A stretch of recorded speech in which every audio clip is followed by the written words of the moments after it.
Capsicum দিয়ে বিভিন্ন রকমের রেসিপি করা যায়। তবে আমি তো বাঙালি, আমি ক্যাপসিকামকেও ছাড়িনি। আমি ক্যাপসিকাম দিয়েও মাছের ঝোল রান্না করেছি। নমস্কার সকলকে, আমার চ্যানেলে আপনাদের সকলকে স্বাগত জানাই। আজ করছি ক্যাপসিকাম আলু দিয়ে রুই মাছের ঝোল। আমি জানি না কেউ খেয়েছেন কি না, তবে এইভাবে ক্যাপসিকাম ও আলু দিয়ে মাছের তরকারি খেতে বা মাছের ঝোল খেতে ভীষণ ভালো লাগে। এখানে আমি দুটোর মতন ক্যাপসিকাম নিয়েছি, একটা টমেটো ও 3টে আলু নিয়েছি।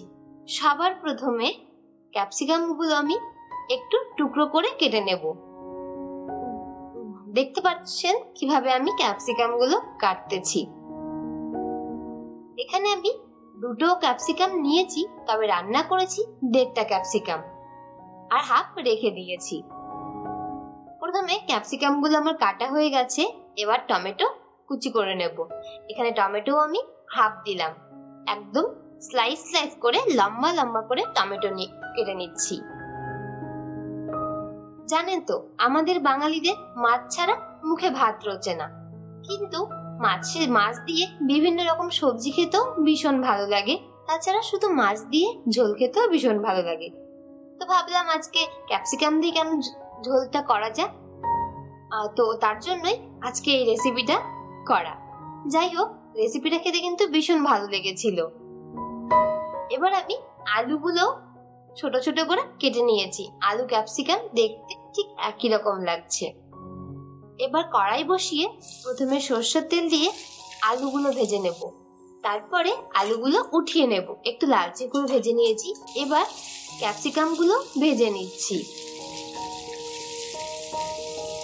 আলু আর ক্যাপসিকাম দুটো একসঙ্গে ভাজা যাবে না, কারণ ক্যাপসিকাম অনেক নরম হয়, আলু রান্না করতে ভাজতে একটু সময় লাগে।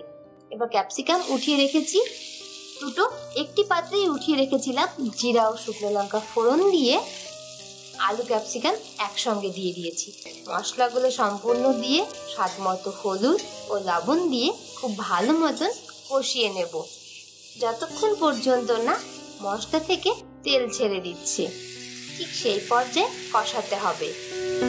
এবার যে পাত্রে মশলা রেখেছিলাম সেই পাত্র থেকে ধুয়ে একটু জল দিয়ে নিয়েছি ও ওপর থেকে কুসুম গরম জল দিয়ে দিচ্ছি।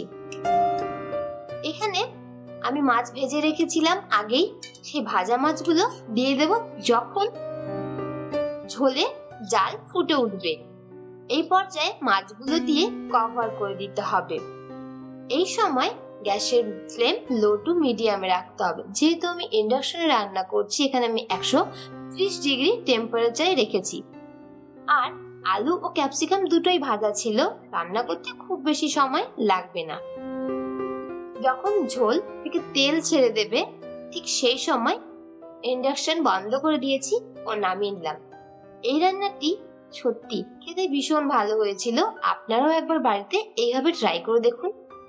অনেক রেসিপি থাকে ক্যাপসিকামে, আমি একটি বাঙালি রেসিপি আপনাদের জন্য শেয়ার করলাম।